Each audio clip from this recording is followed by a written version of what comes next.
Hello everyone, welcome to physics scholar.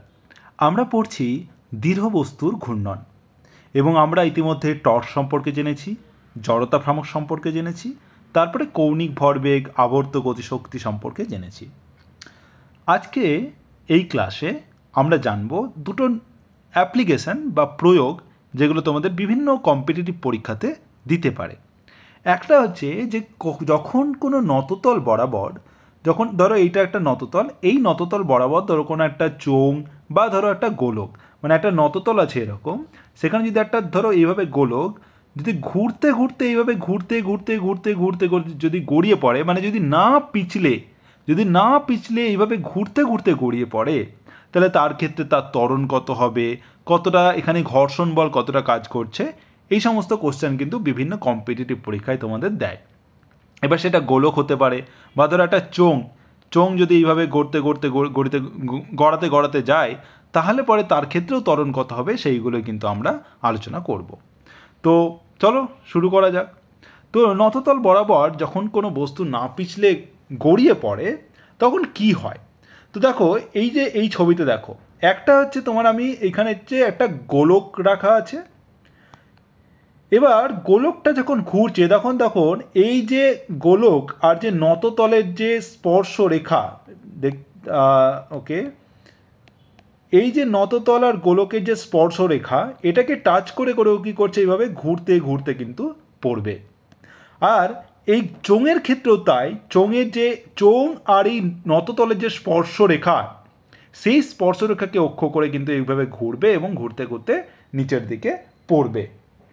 কিন্তু একটা জিনিস লক্ষ্য করো, যখন এইভাবে তোমার একটা নততল বরাবর কোনো একটা যখন এইভাবে চোঙ বা তোমার গোলাকৃতি কোনো কিছু যেটা গড়িয়ে পড়বে, সেক্ষেত্রে প্রত্যেকটা মুহূর্তে দেখো ওর যে ভর কেন্দ্রের অবস্থান হবে না, সে কিন্তু সোজা সরল রেখা বরাবর যাবে। তাই ভর কেন্দ্রের যে গতি হবে সেটা হবে সরল রৈখিক। তাই কোনো নততল বরাবর কোনো গোলাকার বস্তু, সেটা গোলক হতে পারে বা চোঙ হতে পারে, কোনো গোলাকার বস্তু যখন গড়িয়ে পড়ে, না পিছলে গড়িয়ে পড়ে, তখন ভর কেন্দ্রের গতি হবে সরল রৈখিক গতি। এইটা কিন্তু একটা শর্ট কোশ্চেন, তোমাদের এমসিকিউ কোশ্চেন বিভিন্ন পরীক্ষাতে দিতেই পারে। তো এটা কিন্তু মনে রাখবে যে ভর কেন্দ্রের গতি হবে সরলরৈখিক। বাকি কিন্তু এটা কিন্তু ঘুরতে ঘুরতে পড়ছে, কিন্তু তার যে ভর কেন্দ্র সেটা কিন্তু একটা সরলরেখা বরাবর যাবে। তাই এই ভর কেন্দ্রের একটা গতি থাকবে, একটা ত্বরণ থাকবে। কি থাকবে? রৈখিক ত্বরণ থাকবে। যেহেতু এটা সরলরেখা বরাবর যাচ্ছে, তাই এটার একটা রৈখিক ত্বরণ থাকবে, সেটা আমরা বার করব। তাহলে আমরা দেখো এই ছবিটাকে যদি এইভাবে আমি পাশ থেকে দেখি, তাহলে দেখতে পাচ্ছ যে এরকম হচ্ছে তোমার একটা নততল রাখা আছে এবং এই হচ্ছে তোমার একটা গোলক বা চোঙ। তুমি চোঙকে যদি পাশ থেকে দেখো তাহলে তুমি এরকমই দেখতে লাগবে, তাই তো? তাহলে তার একটা ব্যাসার্ধ আছে। এবার ধরো এর ভর হচ্ছে এম, তাহলে এম কোন দিকে কাজ করবে? নিচের দিকে। তাহলে এম জি হচ্ছে ওর ওজন, যেটা নিচের দিকে কাজ করবে। নততলের একটা নতিকোণ আছে, সেটা হচ্ছে থিটা। আর যখন গড়িয়ে পড়বে এদিকে, তখন এর পেছন দিকে এই বরাবর কি কাজ করবে? একটা ঘর্ষণ বল এফ কাজ করবে। এটা হচ্ছে ঘর্ষণ বল। এ যদি স্থির থাকে তাহলে কি স্থিত ঘর্ষণ বল কাজ করবে, আর যখন চলছে তখন চল ঘর্ষণ বল বা আবর্ত ঘর্ষণ কাজ করবে। এবার এই এমজি নিচের দিকে কাজ করছে, আর এটা যখন থিটা হবে, আর এর যে অভিলম্ব মানে লম্ব বল উপর দিকে কাজ করবে, সেটা হচ্ছে এন। আর এর পুরো উল্টো দিকে এটা যদি থিটা হবে, এটা হবে এমজি কস থিটা। এটা হবে এমজি কস থিটা। আর এই এমজির যে উপাংশ, যেটা হচ্ছে এই অনুভূমিক বরাবর, সেটা হচ্ছে এমজি সাইন থিটা। এই এমজি সাইন থিটার জন্যই কিন্তু বস্তুটা নিচের দিকে যাবে, নিচের দিকে পড়বে। কিন্তু এফ হচ্ছে ঘর্ষণ বল, যেটা ওকে বাঁধা দেওয়ার চেষ্টা করবে। তাই নিচের দিকে ওর যদি ত্বরণ যদি এ হয়, রৈখিক ত্বরণ যদি এ হয়, তাহলে দেখতে পাচ্ছ যে এম গণিত এ, এটা হবে কি M G sine theta minus হচ্ছে যেটা এফ, এইটাই হচ্ছে ওর ত্বরণ। মানে তোমার হচ্ছে যে বলগুলো, একটা হচ্ছে এফ কাজ করছে এদিকে কাজ করছে এম জি সাইন থিটা, আর ও যাচ্ছে ওইদিকে এইদিকে, তাহলে এম এ হচ্ছে M G sine theta minus F. এটা হচ্ছে তোমার গতির সমীকরণ। এবার দেখো আর যখন এই বস্তুটা ঘুরছে, আর এফ সমান আমরা কি জানি, এফ সমান হচ্ছে মিউ গণিত এন, আর এন সমান হচ্ছে এমজি কস থিটা, এটা আমরা জানি। কিন্তু আমরা এইভাবে এফ না বার করে, যেহেতু এই বস্তুটা ঘুরছে, তাহলে তার উপর কী কাজ করছে, টর্ক কাজ করছে। এই টর্কটা কোথায় কাজ করছে, তাহলে টর্ক যদি বার করি, তাহলে একটা এই ধরো এই হচ্ছে আমার বস্তু, তাহলে এই বরাবর কাজ করছে তোমার এমজি সাইন থিটা, আর এই দিকে কাজ করছে এফ, তাহলে টর্ক কাজ করছে। কিন্তু দেখো যখন ভরকেন্দ্রের সাপেক্ষে এমজি সাইন থিটার ভ্রামক কত হবে, 0, কারণ হচ্ছে এটা ভরকেন্দ্র বরাবর কাজ করছে। তাই টাও সমান হচ্ছে যে বলগুলো কাজ করছে তাদের বীজগাণিতিক সমষ্টি। তাহলে এই দূরত্ব যদি আর হয়, তাহলে এফ কাজ করছে, আর ভরকেন্দ্র থেকে তার দূরত্ব হচ্ছে আর, তাহলে এফ গণিত আর, প্লাস হচ্ছে এই এমজি সাইন থিটা কাজ করছে, এমজি সাইন থিটা, দূরত্ব কত, ভরকেন্দ্র থেকে দূরত্ব হচ্ছে 0। আর যেহেতু এটা পুরোটাই, এটা এদিকে ঘোরাচ্ছে, এটা এদিকে ঘোরাচ্ছে, এগুলো অ্যান্টি ক্লকওয়াইজ বা ঘড়ির কাঁটার বিপরীত দিকে, তাই ভ্রামকগুলো বলের ভ্রামক হবে পজিটিভ। তাহলে দেখতে পাচ্ছ টাও সমান আমি পেয়ে গেলাম এফ আর, টাও সমান এফ আর। তাহলে আমি লিখতে পারি এফ সমান হচ্ছে টাও বাই আর। আবার আমরা টাও সমান কি জানি, টাও সমান হচ্ছে আই গণিত আলফা, জড়তা ভ্রামক গণিত কৌণিক ত্বরণ বাই আর, তাহলে হচ্ছে আই গণিত আলফা বাই আর। আবার আলফা সমান আমরা কি জানি, যে আমরা যখন রৈখিক ত্বরণের সাথে কৌণিক ত্বরণের সম্পর্ক হচ্ছে এ সমান হচ্ছে আলফা গণিত আর, এটা একটা সম্পর্ক। তাহলে এটা যদি বসিয়ে দিই, তাহলে পেয়ে গেলাম যে আই আলফার জায়গায় বেশি পেয়ে, তাহলে আলফা সমান কী পাবো, এ বাই আর, তাহলে এ বাই আর, আর একটা স্কোয়ার হয়ে গেল। তাহলে এফ সমান পেয়ে গেলাম I A by R square. এইটাই হচ্ছে তোমার আবর্ত ঘর্ষণ, যেটা তোমার কাজ করছে। তাহলে আবর্ত ঘর্ষণ কাজ করছে এটা। এবার তোমাকে এখানে এটা বসাতে হবে এই ইকুয়েশনে। তাহলে তুমি পাচ্ছ কি, যে এম এ সমান হচ্ছে M G sine theta minus F. তাহলে এম জি সাইন থিটা আর এফের জায়গায় কী লিখবো, I A by R S square, I by R square. এবার দেখো তোমাকে কী বার করতে হবে, এ বার করতে হবে। তাহলে এই দিকে হয়ে আছে, এটাতেও আছে, তাহলে এই দিকে নিয়ে এলাম একসাথে। তাহলে M A plus I A by R S square সমান হচ্ছে এম জি সাইন থিটা। তাহলে দেখো এ এখানে হয়ে আছে, এখানে হয়ে আছে, কমন নাও, তাহলে পেলে M plus I by R S square সমান হচ্ছে এম জি সাইন থিটা। তাহলে এখান থেকে এ সমান কত পাবে, M G sine theta by M plus I by R square. এবার এই যেহেতু উপরেও এম আছে নিচেও এম আছে, কিন্তু তাহলে আমি যদি এম কমন নিই, তাহলে দেখো তাহলে জি সাইন থিটা থাকলো, আর নিচে এম কমন নিলে 1 পড়ে থাকলো, আর I by M R square. এইটাই হচ্ছে ভরকেন্দ্রের রৈখিক ত্বরণ বা বস্তুর রৈখিক ত্বরণ, রৈখিক ত্বরণ। এটা হচ্ছে একটা নততল বরাবর কোনো যদি গলীয় বস্তু বা চোঙাকৃতি কোনো বস্তু যখন না পিছলে গড়িয়ে পড়ে, তখন তার রৈখিক ত্বরণের ফর্মুলা। এটা কিন্তু প্রচণ্ড ইম্পর্টেন্ট পরীক্ষার পারপোজে, তোমাকে এই ফর্মুলাটা মনে রাখতে হবে।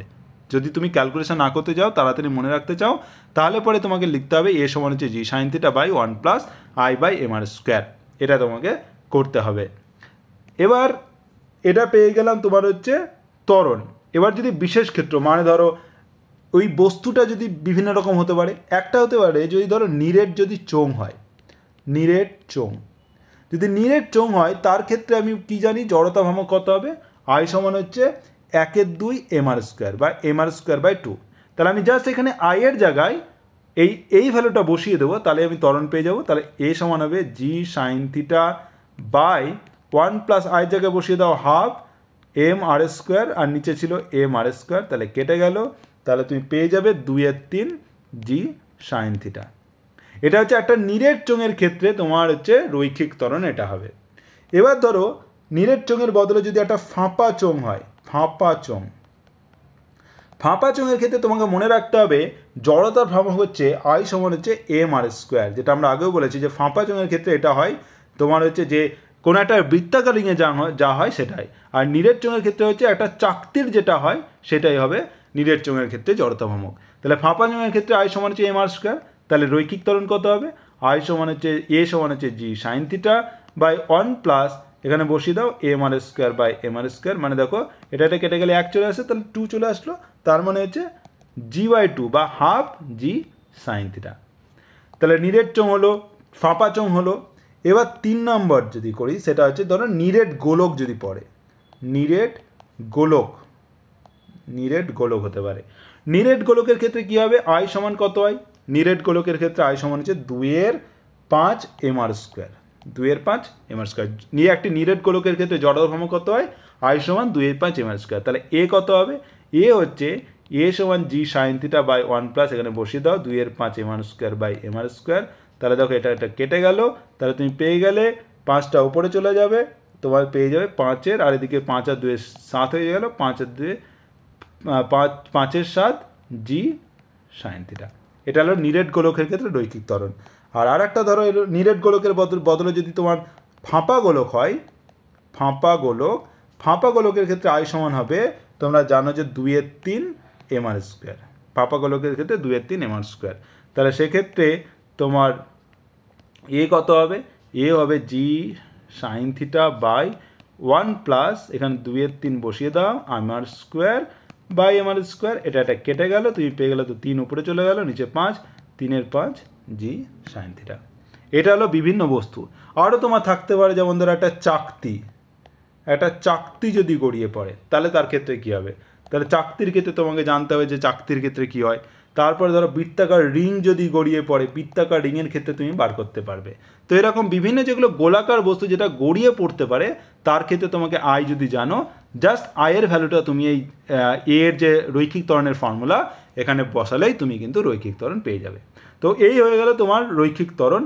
আর যদি বলে ঘর্ষণ বল কত কাজ করছে, যেটা আবর্ত ঘর্ষণ কাজ করছে, সেটা আমি দেখো আগেই বার করেছি। এফ সমান হচ্ছে, আমরা বার করেছি এফ সমান হচ্ছে IA by RS square, IA by RS square.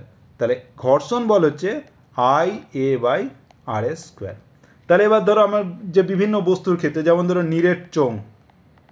নিরেট চোঙের ক্ষেত্রে কত হবে, নিরেট চোঙের ক্ষেত্রে আই সমান কত, জাস্ট আয়ের মান বসিয়ে দাও, দেখো এফ পেয়ে যাবে।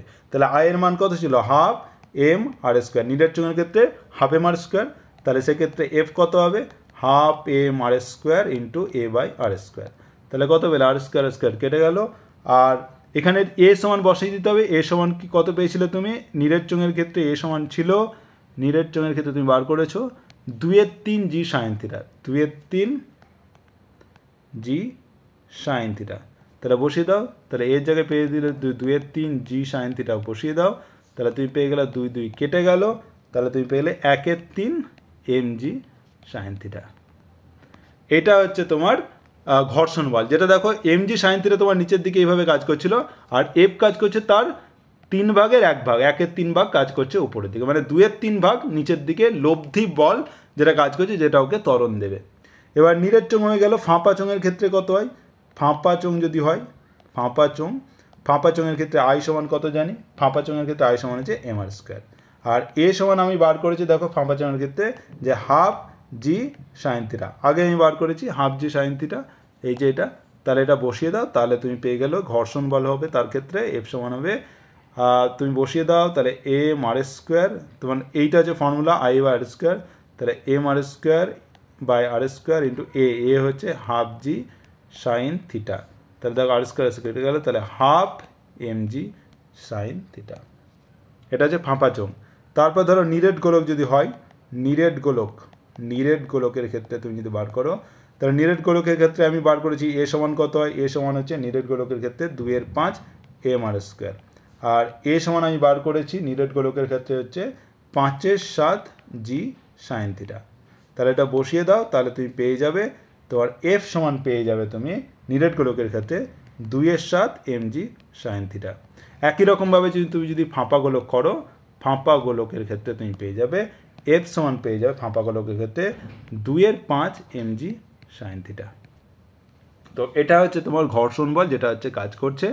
আর তোমার এটা হচ্ছে বস্তুর ত্বরণ, এইটাই কিন্তু পরীক্ষায় ম্যাক্সিমাম টাইম দেয়। তো এটা খুব ইম্পর্টেন্ট যে এ সমান হচ্ছে জি sine theta by 1 + i by m r square. এটা হচ্ছে তোমার রৈখিক ত্বরণ। এই হয়ে গেল তোমার হচ্ছে নততলের ওপর যদি কোনো বস্তু যদি না পিছলে গড়িয়ে পড়ে, তাহলে তার ক্ষেত্রে বস্তু রৈখিক ত্বরণ কত হয় আর কত মানে ঘর্ষণ বল কতটা কাজ করে সেটা তোমার জানতে পারলাম। এবার আরেকটা অ্যাপ্লিকেশন বা প্রয়োগ আমরা দেখব, সেটা হচ্ছে যে কোনো নিরেট চোঙের গায়ে জড়ানো সুতো থেকে ধরো ঝোলানো ভরের গতি, মানে একটা ধরো একটা চোঙ রাখা আছে এরকম, এবং এখানে সুতো এইভাবে বাঁধা আছে, সুতো আছে ধরো এরকমভাবে সুতো বাঁধা আছে, মানে এইভাবে এইভাবে এইভাবে সুতো দেওয়া আছে, এবং সুতোর এক প্রান্ত এইভাবে ঝুলছে, এবং সেখানে তুমি একটা এভাবে একটা বস্তু ঝুলিয়ে রেখেছো। এবার এই যে চোঙটা আছে বা সিলিন্ডার আছে, এর একটা অক্ষ আছে। এবার যখন তুমি এখানে বস্তু রাখবে না, তখন কি এই সুতোটার যেহেতু সুতোর ভর নেই, তো এটা ঘুরবে না। এবার যেই তুমি এইভাবে একটা বস্তুর ভর এম রেখে দিলে কোনো একটা বস্তু, এর একটা ওজন কাজ করবে নিচের দিকে। এই এমজির জন্য দেখো এই ছবিতে দেখো যে এই যে চোঙটা এটা কিন্তু এইভাবে ঘুরতে থাকবে কোন অ্যাক্সিসে, অক্ষের সাপেক্ষে। এই যে এটা যদি এক্স প্রাইম এক্স অক্ষ হয়, তাহলে তার সাপেক্ষে এই চোঙটা কিন্তু ঘুরবে, কারণ সুতোটা কিন্তু নিচের দিকে নামতে থাকবে। আর যেহেতু সুতোটা জড়ানো আছে, তাই সুতোটা যখন নামছে তখন এটা কিন্তু উল্টো দিকে ঘুরছে, তাহলে উল্টো দিকে ঘুরে সুতোগুলো আস্তে আস্তে কি খসতে থাকবে, যেটা তোমরা সুতোর ক্ষেত্রে তোমরা দেখতে পাও। তাহলে এক্ষেত্রে তোমাকে বলো যে এই যে ভরটা নিচের দিকে নামছে কত ত্বরণ নিয়ে নামছে, এটা তোমাকে বার করতে হবে যে কত ত্বরণ নিয়ে নামছে। আর এই যে সুতোতে টান হচ্ছে, এই টান কত হবে। আর একটা জিনিস তুমি বার করতে পারো যে এই যে তোমার হচ্ছে চোঙটা ঘুরছে তার কৌণিক ত্বরণ কত হবে, কৌণিক ত্বরণ কত হবে। তাহলে এই তিনটে জিনিস আমরা বার করব এবার। তাহলে প্রথমে বার করব কি, যে এম ভরের বস্তুর ত্বরণ। তাহলে দেখো এই এম ভরের বস্তুর ত্বরণের ক্ষেত্রে তাহলে কী কী কাজে লাগছে। তাহলে একটা হচ্ছে যে এম ভরের ওপর একটা কাজ করছে এমজি, কাজ করছে নিচের দিকে, আর সুতোর টান কাজ করছে উপর দিকে টি। আর যেহেতু বস্তুটা নিচের দিকে নামছে, তাই তার হচ্ছে ত্বরণ হবে এ। তাহলে এম এ হচ্ছে তার উপর মানে লব্ধি বল যেটা হবে যে এমজি মাইনাস টি, সেটাই হবে তার ত্বরণ যোগাবে। তাহলে এমজি মাইনাস টি এটাই হচ্ছে কিন্তু বস্তুর ত্বরণ যোগাচ্ছে। তাহলে এমজি মাইনাস টি সমান হচ্ছে এম এ। আবার যেহেতু এবার দেখো এই যে চোঙের ক্ষেত্রে এই ছবিটা দেখো যে এই যে চোঙের যদি এইভাবে তুমি দেখো যে এই যে সুতোটা এইভাবে নিচের দিকে নামছে, তাহলে এইখানে কাজ করছে কি, এই দিকে কাজ করছে তোমার হচ্ছে টি কাজ করছে নিচের দিকে, আর এইটা হচ্ছে তোমার আর। তাহলে এইটাই তোমাকে টর্ক দেবে, এই টর্কের জন্য চোঙটা কিন্তু এইভাবে ঘুরবে। তাহলে এই টর্কের এই টি এর জন্য তাহলে মানে টাও কত হবে, যে টর্ক কত হবে, যেটা বীজগণিত মানে বলের ভ্রামক কত হচ্ছে, বলের ভ্রামক হচ্ছে যে বল গণিত হচ্ছে ভ্রামক কত, দূরত্ব কত, ভরকেন্দ্র থেকে দূরত্ব হচ্ছে আর। যেহেতু ভরকেন্দ্রের সাপেক্ষে এই অক্ষের সাপেক্ষে এটা ঘুরছে, তাই সেটা হচ্ছে আর। তাহলে টাও সমান হচ্ছে আমি পেয়ে গেলাম টি গণিত আর। তাহলে টি সমান হচ্ছে টাও বাই আর। আবার টাও সমান হচ্ছে আমরা আই আলফা আমরা জানি, আবার আলফা সমান হচ্ছে এ বাই আর। তাহলে I A by R square. দেখো এখানে যে সুতোতে যে টান এলো, আর আগের বারে নততলে যে ঘর্ষণ আমি বার করেছিলাম সেটাও ছিল কিন্তু আই বাই আর স্কোয়ার। তাহলে আবর্ত ঘর্ষণের ক্ষেত্রে যে আবর্ত ঘর্ষণ কাজ করছিল সেটা কিন্তু এখানে কিন্তু এই সুতোর টানের সাথে সমান। তাহলে একই রকমভাবে তুমি যদি বসিয়ে দাও, দেখো এমজি ওখানে কিন্তু এমজি সাইন থিটা ছিল, এখানে এমজি, তাহলে MG minus I A by R square সমান হচ্ছে এম এ। তাহলে এ দিকে আছে এ আছে, তাহলে এটা কমন নিতে হবে, তাহলে I A by R square plus M A সমান হচ্ছে এমজি। তাহলে এক্ষেত্রে কী পেলাম, যে এ সমান যদি কমন নাও তাহলে তুমি পাবে যে M plus I by R square সমান হচ্ছে এমজি। তাহলে এ সমান পেয়ে গেলে MG by M plus I by R square. আর এক্ষেত্রে যদি নিচে যদি এম কমন নিই, তাহলে পরে এমজি বাই এম কমন নাও, 1 plus I by M R square. তাহলে এম কেটে গেল, তুমি পেয়ে গেলে ত্বরণ পেয়ে যাবে এ সমান হচ্ছে G by 1 plus I by M R square. দেখো আগের যে ফর্মুলা ছিল, যখন নততলের উপর বস্তু পড়ছিল তখন জিটা কিন্তু মানে এমজি নিচের দিকে কাজ করছিল, তার জন্য মানে যেটা তুললো এমজি সাইন থিটা কিন্তু অ্যাকচুয়ালি কাজ করেছিল, তার জন্য ওখানে একটা সাইন থিটা ছিল, যেখানে জি এর জায়গায় কেবল কী ছিল, জি সাইন থিটা ছিল, বাকি ফর্মুলা কিন্তু একই। তাই পরীক্ষাতে তোমার যদি একটা মনে রাখতে পারো আরেকটা তাহলে ইজিলি মনে রাখতে পারবে। তাহলে নততলের ক্ষেত্রে কি নত আছে, সেই জন্য এখানে সাইন থিটাটা কাজে লাগছে, আর এক্ষেত্রে যেহেতু এটা সোজাভাবে পড়ছে তাই এক্ষেত্রে সাইন থিটা থাকছে না, শুধুমাত্র জি কাজ করছে। তাই এক্ষেত্রে ত্বরণ কিন্তু ওখানে কিন্তু এরকম ফর্মুলা ছিল, এ সমান হচ্ছে জি sine theta by 1 plus I by M R square, এটাই ছিল ফর্মুলা। কেবল সাইন থিটা ছিল, এখানে সাইন থিটা নেই। জাস্ট এটা মনে রাখলে দেখো এক্ষেত্রে আরামসে হয়ে যাচ্ছে। এবার এটাই হচ্ছে তোমার এবার ধরো এই চোঙের ক্ষেত্রে, চোঙের যদি তুমি জড়তা ভ্রামক বসিয়ে দাও তাহলে আই সমান কত হয় হাফ এম আর স্কোয়ার, অক্ষের সাপেক্ষে হাফ এম আর স্কোয়ার। তাহলে তুমি ত্বরণ পাবে আই সমান হচ্ছে জি বাই 1 প্লাস আইয়ের জায়গায় বসে দাও half M R square by M R square. এবার এক্ষেত্রে তাহলে কি পেলে, তাহলে এটা হচ্ছে ওকে, এখানে এই এমটা আমি আগে বার করেছি, যদি ধরো ক্যাপিটাল এম নিয়েছি তোমার হচ্ছে বস্তুর জন্য, যদি ক্যাপিটাল এম নিই তাহলে চোঙের ক্ষেত্রে আমাকে নিতে হবে স্মল এম, কারণ তখন এই ক্যাপিটাল এম ছিল বস্তুরা যেটা হচ্ছে ঝুলছে। আর এক্ষেত্রে চোঙের ভর যদি স্মল এম হয় তাহলে এই ক্ষেত্রে হচ্ছে স্মল এম এখানে হবে, নিচে হবে ক্যাপিটাল, এখানে কিন্তু দুটো আলাদা। তাহলে এক্ষেত্রে পাবে জি বাই তোমার আর স্কোয়ার কেটে যাবে, তাহলে পাবে 1 প্লাস এটা হচ্ছে এম বাই 2 ক্যাপিটাল এম, এরকম পেয়ে যাবে। এইটা হবে তোমার হচ্ছে ত্বরণ, এই চোঙের ক্ষেত্রে রৈখিক ত্বরণের ফর্মুলা। এবার বলছে চোঙের কৌণিক ত্বরণ কত। তাহলে আমরা জানি যে চোঙের ক্ষেত্রে আমি বললাম যে চোঙের ব্যাসার্ধ হচ্ছে আর, তাহলে রৈখিক ত্বরণ যদি এ হয় তাহলে কৌণিক ত্বরণ হবে, আমরা জানি কৌণিক ত্বরণ কী হয়, এ গণিত আর, এটা হচ্ছে কৌণিক ত্বরণ। রৈখিক ত্বরণ হচ্ছে এ সমান হচ্ছে আলফা আর হয়, তাহলে কৌণিক ত্বরণ হবে এ সমান হচ্ছে আলফা সমান হচ্ছে এ বাই আর। ওকে সরি, তাহলে এইটা হচ্ছে তোমার অ্যাকচুয়াল ফর্মুলা, যে আলফা সমান হচ্ছে এ বাই আর। তাহলে আলফা সমান হচ্ছে এ বাই আর, এটা হচ্ছে তোমার কৌণিক ত্বরণ। তাহলে আলফা সমান হচ্ছে এ বাই আর। তাহলে তুমি এ জানো, এ তুমি আগেই বার করেছো, এ সমান আমি জানি জি সাইন থিটা, তাহলে জাস্ট বসিয়ে দাও। তাহলে আগে ছিল জি বাই, তাহলে জাস্ট একটা আর দিয়ে ভাগ করো, তাহলে 1 plus I by M R square. এটাই হচ্ছে চোঙের কৌণিক ত্বরণ।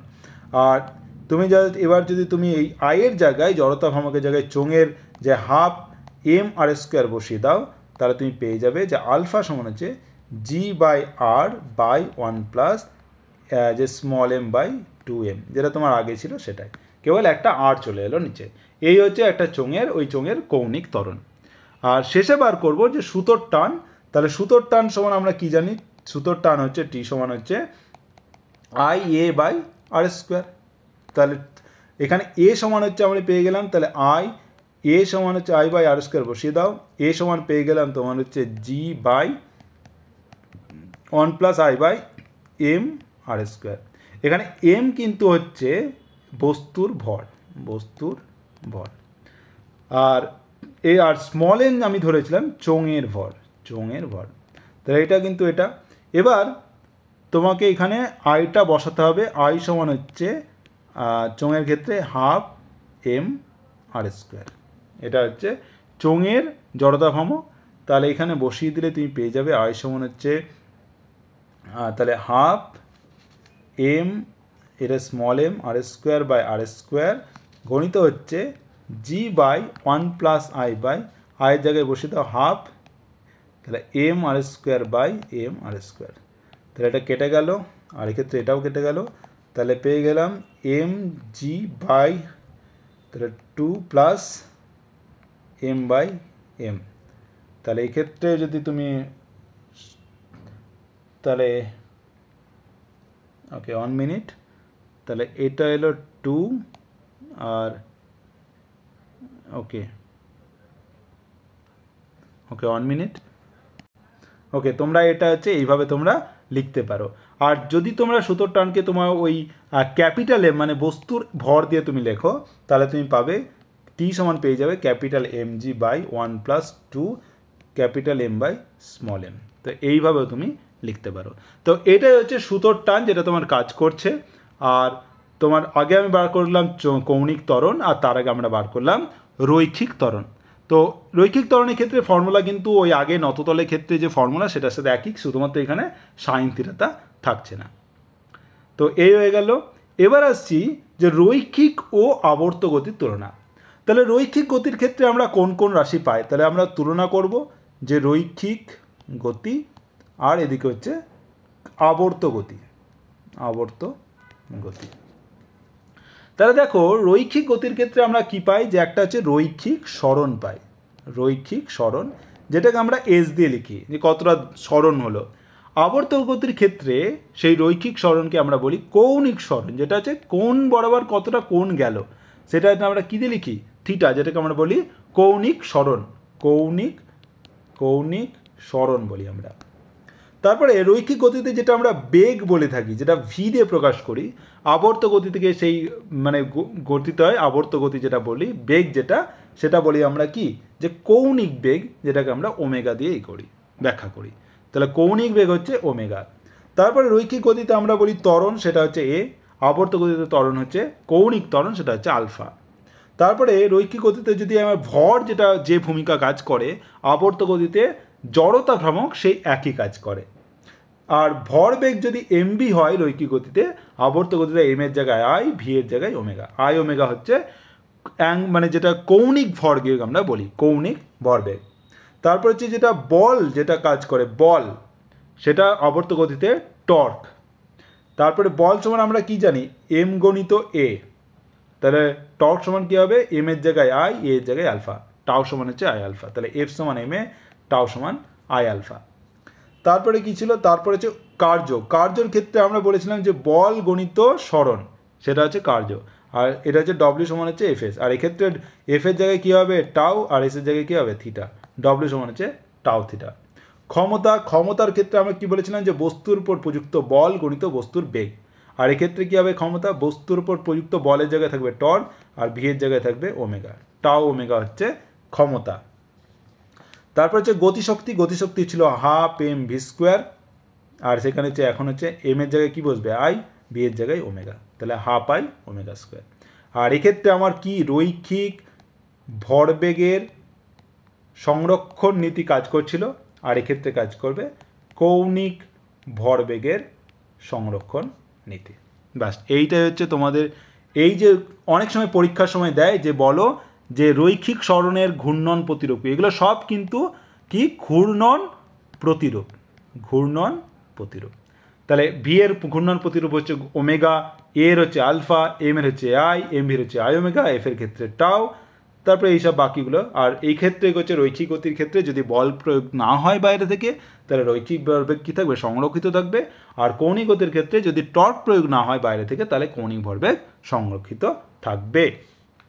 এই হয়ে গেল। এবার হচ্ছে একটা উদাহরণ দেখে নিই, যে বলছে সমান ব্যাসার্ধ এবং ভিন্ন ভরের একটি চাকতি আর একটি গোলক একই দৈর্ঘ্য একই উচ্চতার দুটি নততল বরাবর গড়িয়ে পড়ছে। মানে একটা নততল আছে, সেক্ষেত্রে একটা সমান ব্যাসার্ধের একটা হচ্ছে তোমার গোলক, একটা চাকতি আর একটা গোলক। তাহলে আমার চাকতি আছে আর হচ্ছে গোলক আছে। তাহলে বলো যে কে আগে নততলের পাদদেশে স্পর্শ করছে। তাহলে প্রথমে হচ্ছে এই নততলের উপরে এটাকে রেখে দেওয়া হলো, তার মানে তার প্রাথমিক বেগ কী হলো, 0 হয়ে গেল, তাই তো। এবং এটার কি ভর কেন্দ্র এইভাবে সোজা চলে আসবে, যার ত্বরণ কত হবে, এ। এই ত্বরণ আমরা বার করেছি, এ সমান হচ্ছে জি sine theta by 1 plus I by R square, M R square, I by M R square. এটা ছিল তোমার হচ্ছে ভর কেন্দ্রের ত্বরণ, যে এ সমান G sine theta by 1 plus I by M R square. এবার আমরা চক্রগতির ব্যাসার্ধের ক্ষেত্রে আমরা পড়েছিলাম, যখন কোনো একটা বস্তুর ভরকে একটা ছোট্ট বিন্দুতে রাখতে পারি, তাহলে কোনো একটা অক্ষের সাপেক্ষে যদি এই বস্তুটা ঘোরে, তাহলে এই বস্তুটা থেকে এই যে অক্ষ থেকে তার দূরত্ব যদি কে হয়, তাহলে আমরা লিখতে পারি আই সমান হচ্ছে এম কে স্কোয়ার।